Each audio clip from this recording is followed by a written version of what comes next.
Hello friends, welcome to Rudra current affairs. ఇవాళ current affairs మనము discuss చేద్దాం. First question, Bashar al Assad పతనం తర్వాత సిరియా తాత్కాలిక ప్రధానమంత్రి ఎవరు? దీని యొక్క సమాధానం మొహమ్మద్ అల్ బషీర్. వివరణ: బషర్ అల్ అసద్ సుదీర్ఘ పాలన తర్వాత సిరియా తాత్కాలిక ప్రధానమంత్రిగా మొహమ్మద్ అల్ బషీర్ ఎన్నికయ్యారు. రెండవ ప్రశ్న, డెజర్ట్ నైట్ ఎయిర్ కంబాక్ట్ ఎక్సర్సైజ్ ఏ 3 దేశాలు పాల్గొంటాయి? ఆప్షన్ బి భారతదేశం, ఫ్రాన్స్, యుఏఈ. వివరణ: ఈ దేశాల వైమానిక దళాల మధ్య సహకారం మరియు సమన్వయాన్ని ప్రోత్సహించడం డెజర్ట్ నైట్ వ్యాయామం యొక్క ముఖ్య లక్ష్యం. ఈ డెజర్ట్ నైట్ అనేది ఇదొక త్రైపాక్షిక ఎక్సర్సైజ్, అంటే 3 దేశాలు పాల్గొంటాయి: ఇండియా, ఫ్రాన్స్, యుఏఈ. ఇది ఈ 3 దేశాల మధ్య రక్షణ సహకారాన్ని పెంపొందించుకోవడం కోసం ఈ డెజర్ట్ నైట్ ఎక్సర్సైజ్ అనేది రూపొందించుకున్నారు. వైమానిక దళాల సహకారం కోసం భారతదేశం నుంచి Sukhoi 30 MKI, Jaguar, IL-78 mid air refueler and AEW&C అంటే airborne early warning and control system ఇవన్నీ ఈ కంట్రోల్ సిస్టమ్ అనే విమానాలు ఉన్నాయి. భారతదేశం యొక్క పశ్చిమ తీరంలో జామ్ నగర్ నుంచి ఒక బేస్ గా ఇది పనిచేస్తుంది. ఫ్రాన్స్ లో యుఏఈ అల్ దఫ్రా ఎయిర్ బేస్ నుంచి రాఫెల్ జెట్లను మోహరించారు. యుఏఈ దేశం అల్ దఫ్రా ఎయిర్ బేస్ నుంచి F-16 ఫైటర్ జెట్లతో పాల్గొన్నారు. అసలు ఈ వ్యాయామం ఎందుకోసం అంటే, దీని యొక్క వివరాల్లోకి వెళితే ఇంటెన్సివ్ పోరాట విన్యాసాలని కలిగి ఉన్న పెద్ద బలగాలుగా మనం వర్ణన చేయొచ్చు. అరేబియా సముద్రం మీదుగా కరాచీకి నైరుతి దిశలో సుమారు 350 నుంచి 400 కిలోమీటర్ల దగ్గర నిర్వహించారు. 3 రోజుల వ్యవధిలో నిర్వహించారు. దీని వ్యూహాత్మక ప్రాముఖ్యత ఏంటి అంటే, అసలు ఈ డెజర్ట్ నైట్ అనే ఎక్సర్సైజ్ ఎందుకు నిర్వహిస్తున్నారంటే, ఇండో పెసిఫిక్ మరియు పర్షియన్ గల్ఫ్ ప్రాంతాల్లో రక్షణ సంబంధాలను బలోపేతం చేయడానికి దీన్ని నిర్వహిస్తున్నారు. దీని యొక్క చారిత్రక నేపథ్యం చూసుకుంటే, భారత్ ఫ్రాన్స్ యొక్క రక్షణ సహకారం ఏ విధంగా ఉన్నది అంటే, మనము సముద్ర భద్రత, తీవ్రవాద వ్యతిరేకత, ఇంకా పారిశ్రామిక సహకారంలో కూడా దీర్ఘకాలంగా మనం ఫ్రాన్స్ తోని వ్యూహాత్మక భాగస్వామ్యం కొనసాగిస్తున్నాము. రెగ్యులర్ గా మనము ఫ్రాన్స్ తోని ద్వైపాక్షిక వ్యాయామాలు అనేవి నిర్వహించుకుంటున్నాము. ఫ్రాన్స్ తోని మనము సైన్యంలో నిర్వహించే వ్యాయామము శక్తి, నేవీ అయితే మనము వరుణ అనే పేరుతోని ఎక్సర్సైజ్, ఫ్రాన్స్ ఇండియా మధ్య వరుణ అనే పేరుతోని నేవీ ఎక్సర్సైజ్ నిర్వహిస్తారు. వాయుసేనకైతే గరుడ అనే పేరుతోని నిర్వహిస్తారు. అలాగే భారతదేశం మరియు యుఏఈ రక్షణ సహకారంలో ప్రొఫెషనల్ ఎక్స్చేంజ్లు, మనం శిక్షణ కార్యక్రమాలు కూడా మనం యుఏఈ తోని నిర్వహించుకుంటున్నాము. మూడవ ప్రశ్న, భారతదేశం ఇటీవల ఏ పర్యావరణ అనుకూల పదార్థం కోసం ప్రమాణాలను ప్రవేశపెట్టింది? Option B green steel. వివరణ: కనిష్ట కార్బన ఉద్గారాలతో తయారు చేయబడిన గ్రీన్ స్టీల్ 2070 నాటికి నికర 0 ఉద్గారాలను భారతదేశం యొక్క లక్ష్యానికి అనుగుణంగా ఉంది అని చెప్పుకుంది. అయితే ఈ ప్రమాణాలు దేనికంటే, వాతావరణ మార్పుల మీద పోరాడడానికి ప్రపంచ ప్రయత్నాలకు మద్దతు ఇస్తూ 2070 నాటికి నికర 0 ఉద్గారాలు చేరుకోవాలని భారతదేశం లక్ష్యాన్ని నిర్దేశించింది. కర్బన ఉద్గారాల యొక్క ప్రధాన మూలం ఏంటి అంటే ఉక్కు పరిశ్రమ. ఈ లక్ష్యంతోనే, ఈ ఉక్కు పరిశ్రమతోనే ముఖ్యమైన పాత్ర మనం పోషించవచ్చు. ఉక్కు ఉత్పత్తి పారిశ్రామిక ఉద్గారాలకు గణనీయంగా దోహదపడుతుంది. కాబట్టి ఈ ఉక్కు ఉద్గారాలను తగ్గించడానికి మనము మార్గాలను అభివృద్ధి చేయాలి. కాబట్టి భారతదేశానికి ఇది కీలకం. దీన్ని పరిష్కరించడానికే భారతదేశంలో డిసెంబర్ 12, 2024న భారీ పరిశ్రమలు మరియు ఉక్కు మంత్రిత్వ శాఖ నిర్వహించిన గ్రీన్ స్టీల్ టాక్సనామీని ప్రారంభించింది. అంటే గ్రీన్ స్టీల్ ఉత్పత్తి పద్ధతులు, వాటి ఉద్గారాల ఆధారంగా మనం వర్గీకరించి ప్రపంచంలోనే మనమే మొట్టమొదటి ఫ్రేమ్ వర్క్ ని నిర్వహిస్తున్నాం అన్నట్టు. అంటే దీని మెయిన్ ఏంటి అంటే, ఉక్కు పరిశ్రమలో కార్బన్ ని తగ్గించడం మరియు దాని ప్రపంచ పోటీతత్వాన్ని మెరుగుపరచడం, మన భారతదేశం యొక్క నిర్దేశించుకున్న లక్ష్యానికి చేరడం. అసలు గ్రీన్ స్టీల్ టాక్సనామీ అంటే ఏంటి అంటే తక్కువ కార్బన్ తో మనము ఎక్కువ కార్బన్ ఉద్గారాలు వాడకుండా తక్కువ కార్బన్ ఉద్గారాలతోని ఉత్పత్తి చేయబడిన ఉక్కుని మనము వర్గీకరించడానికి నిర్వహించుకునే ఒక ఫ్రేమ్ వర్క్ ఇది. అంటే ఉత్పత్తి నుంచి ఉద్గారాలు వెలువడతాయి. ఈ ఉద్గారాల ఆధారంగా ఈ గ్రీన్ ఉక్కు ఎలా ఉందో గుర్తించడానికి ఒక వ్యవస్థను అంటే ఒక వర్గీకరణను మనం చేయాలి. అండ్ ఫస్ట్ ఉక్కు ఉత్పత్తికి ఉద్గార పరిమితులు ఎన్నున్నాయి. ఉక్కు దాని ఉద్గారాల ద్వారా మనం ఒక రేటింగ్ ఇస్తాము. Second step. Third step track చేయడానికి మనము ఉద్గారాలను కొలవడానికి మరియు ధృవీకరించడానికి ఒక వ్యవస్థను ఏర్పాటు చేసుకుంటాము. స్థిరమైన ఉక్కు ఉత్పత్తికి ప్రపంచ ఉదాహరణగా నిలిచింది మన భారతదేశం. అటువంటి వ్యవస్థ మరియు మళ్ళా ఇట్లా గ్రీన్ స్టీల్ అనే వ్యవస్థను కూడా ప్రవేశపెట్టబోతున్న మొదటి దేశం కూడా భారతదేశం అనే మనం చెప్పుకోవచ్చు. 4వ ప్రశ్న. భారతదేశ స్థిరమైన మౌలిక సదుపాయాల కోసం ఏడీబీ ఎంత మొత్తాన్ని ఆమోదించింది? Option C $500 million.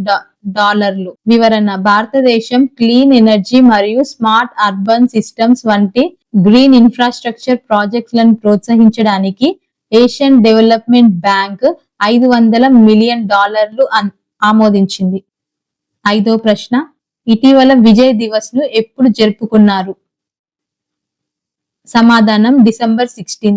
Vijay Divas ను 1971 యుద్ధంలో పాకిస్తాన్ పై భారతదేశం సాధించిన విజయానికి గుర్తుగా మరియు బంగ్లాదేశ్ యొక్క ఆవిర్భావాన్ని గుర్తు చేస్తుంది. ఈ యుద్ధం 13 రోజుల పాటు సాగింది మరియు పాకిస్తాన్ లో సుమారు 93,000 మంది సైనికులను అప్పగించడంతో ముగిసింది. ఈ విజయ్ దివస్ అనేది మన భారతదేశం యొక్క సైనిక బలం, న్యాయం పట్ల మనకున్న నిబద్ధత, మన మానవ విలువలను హైలైట్ చేసిన రోజుగా మనం డిసెంబర్ 16 ని వర్ణించుకోవచ్చు. ఇండో పాక్ యుద్ధంలో విజయానికి గుర్తుగా Indira Gandhi, field marshal Sam Manekshaw మరియు లెఫ్టినెంట్ జనరల్ జగ్జీత్ సింగ్ అరోరా వంటి వారు మనకు నాయకులుగా నాయకత్వం వహించారు. 6వ ప్రశ్న.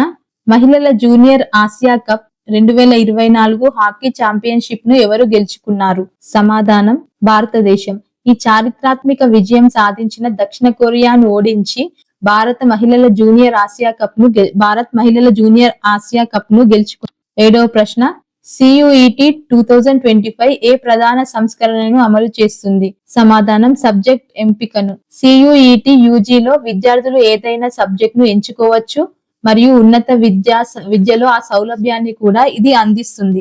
8వ ప్రశ్న. జనవరి 1, 2025న స్కెంజన్ ప్రాంతంలో ఏ దేశాలు చేరాయి?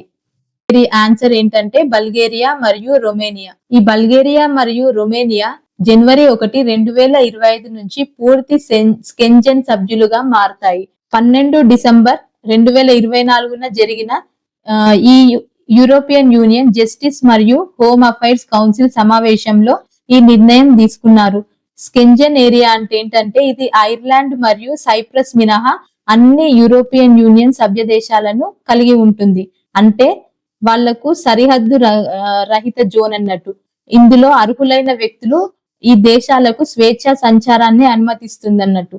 వ్యాపారం లేదా పర్యాటకం కోసం ప్రవేశించాలనుకునే ప్రవేశం కోరుకునే యూరోపియన్ యూనియన్ మరియు యూరోపియన్ యూనియనేతర జాతీయులు వారి జాతీయతపై ఆధారపడి మూడో దేశ పౌరులు ఏదైనా 12 రోజుల వ్యవధిలో 180 రోజుల వ్యవధిలో 90 రోజుల వరకు వ్యాపారం లేదా పర్యాటకం కోసం ఈ స్కెంజన్ వీసాను పొందాల్సి ఉంటుంది. అయితే ఏదైనా 180 రోజుల వ్యవధిలో 90 రోజులకు మించి ప్రవేశించాలనుకునే వారికి డి వీసా అవసరం ఉంటది. 9వ ప్రశ్న. భారతదేశంలో ఈ కోర్ట్స్ మిషన్ మోడ్ ప్రాజెక్ట్ యొక్క లక్ష్యం ఏమిటి? ఆన్సర్ AI సాధనాల అభివృద్ధి చేయడం కోసం. దీని వివరణ ఏంటంటే ఈ ప్రాజెక్ట్ కోర్టులలో ICTని ఏకీకృతం చేయడం ద్వారా వేగవంతమైన మరియు పారదర్శకమైన న్యాయాన్ని అందించడమే లక్ష్యంగా పెట్టుకొని ఈ కోర్ట్స్ ఈ మిషన్ మోడ్ ప్రాజెక్ట్ ని ఏర్పాటు చేశాయి. 10వ ప్రశ్న. 2024 సంవత్సరం సయ్యద్ ముస్తాక్ అలీ ట్రోఫీని ఎవరు గెలుచుకున్నారు? సమాధానం ముంబై. ఫైనల్లో మధ్యప్రదేశ్ ని ఓడించి ముంబై టైటిల్ ని గెలుచుకుంది. 11వ ప్రశ్న. గూగుల్ ఇటీవల భారతదేశంలో తన కొత్త కంట్రీ మేనేజర్ గా ఎవరిని నియమించుకుంది? సమాధానం ప్రీతి లోబానా. గూగుల్ కంపెనీ భారతదేశంలో తన కొత్త కంట్రీ మేనేజర్ గా ప్రీతి లోబానాను నియమించింది. ఆమె భారతీయ మార్కెట్ లో కంపెనీ ఉనికిని బలోపేతం చేయడానికి మరియు కంపెనీని భారతీయ మార్కెట్లలో ప్రచారం చేయడానికి ఆమె బాధ్యత వహిస్తుంది. 12వ ప్రశ్న, జార్జియా కొత్త అధ్యక్షుడిగా ఎవరు ఎన్నికయ్యారు? సమాధానం మిఖైల్ కవేలాష్విలి.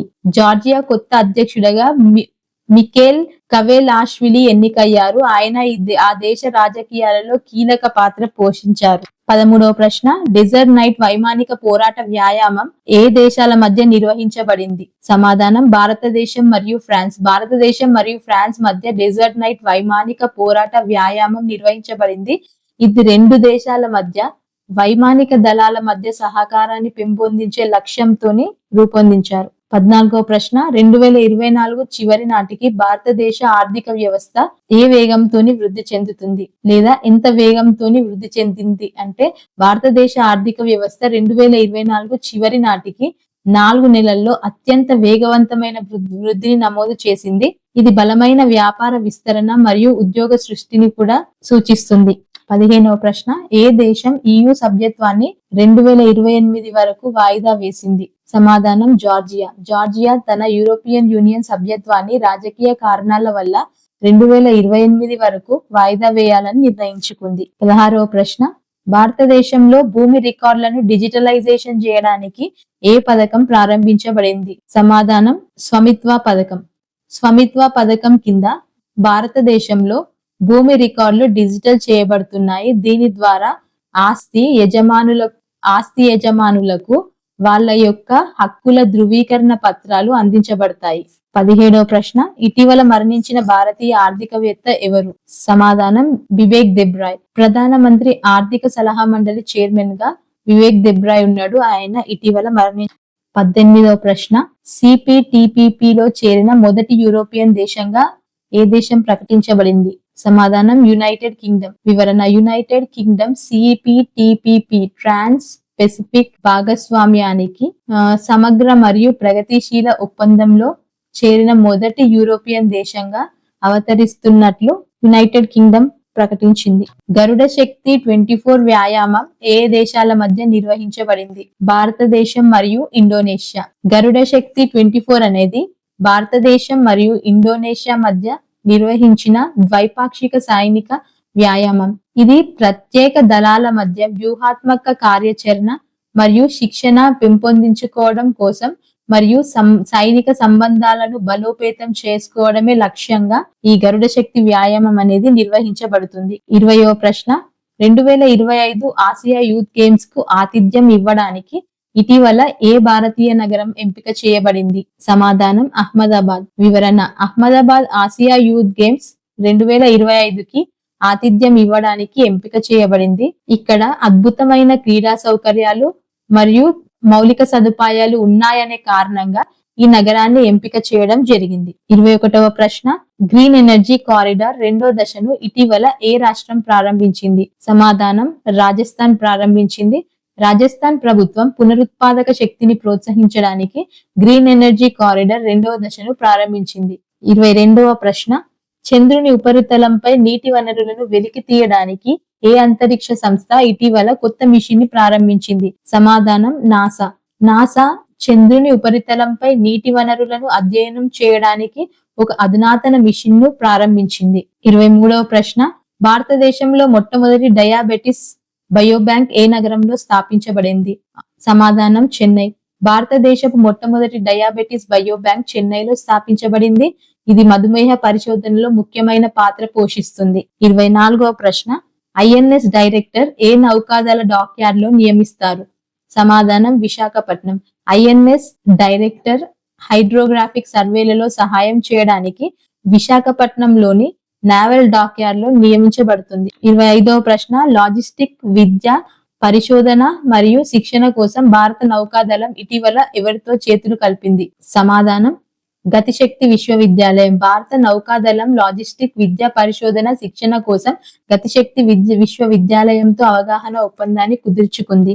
26వ ప్రశ్న, ఈఎన్డబ్ల్యూఆర్ ఆధారిత ప్రతిజ్ఞ ఫైనాన్సింగ్ పథకం యొక్క ప్రధాన లక్ష్యం ఏంటి? సమాధానం చిన్న రైతుల పంట అమ్మకాల బాధ నుంచి నిరోధించడం. ఈ పథకం ద్వారా చిన్న రైతులు తమ ఉత్పత్తులకు సరసమైన ధరలను నిర్ధారించడానికి ఈ పథకం ఎంతో ఉపయోగపడుతుంది. 27వ ప్రశ్న, ఇటీవల బంగ్లాదేశ్ కు చెందిన ఏ ఆటగాడు బౌలింగ్ చేయకుండా నిషేధించబడ్డాడు? సమాధానం షకీబ్ అల్ హసన్. షకీబ్ అల్ హసన్ అనే వ్యక్తి బౌలింగ్ యాక్సెస్ లో లోపాల కారణంగా ఇతన్ని నిషేధించారు. 28వ ప్రశ్న, ఐసీసీ మహిళల టెస్ట్ క్రికెట్ లో అత్యంత వేగవంతమైన సెంచరీ సాధించిన నాట్ స్కీవర్ బ్రంట్ ఏ దేశానికి చెందిన ఆటగాడు? సమాధానం ఇంగ్లాండ్. నాట్ స్కీవర్ బ్రంట్ మహిళల టెస్ట్ క్రికెట్ లో అత్యంత వేగవంతమైన సెంచరీని సాధించిన ఒక ఇంగ్లీష్ క్రికెటర్. 29వ ప్రశ్న, వన్ నేషన్ వన్ ఎలక్షన్ కోసం ఏర్పాటైన కమిషన్ కి చైర్మన్ ఎవరు? సమాధానం రామ్నాథ్ కోవింద్. మాజీ రాష్ట్రపతి అయిన Ramnath Kovind one nation one election కమిటీకి చైర్మన్ గా ఉన్నారు. ఇతను తన యొక్క నివేదికను కేంద్ర ప్రభుత్వానికి కూడా సమర్పించాడు. 30వ ప్రశ్న, 2024-25 ఆర్థిక సంవత్సరం ప్రథమార్థంలో ప్రభుత్వ రంగ బ్యాంకులు ఎంత నికర లాభం నమోదు చేశాయి? సమాధానం ఆప్షన్ సి 85,520 కోట్లు లాభం నమోదు చేశాయి. ప్రభుత్వ రంగ బ్యాంకుల్లో 2024-25 ఆర్థిక సంవత్సర ప్రథమార్థంలో 85,520 కోట్ల నికర లాభాన్ని నమోదు చేశారు. మా వీడియో మీకు నచ్చినట్లయితే లైక్ చేయండి, షేర్ చేయండి అండ్ సబ్స్క్రైబ్ చేయండి. Thank you.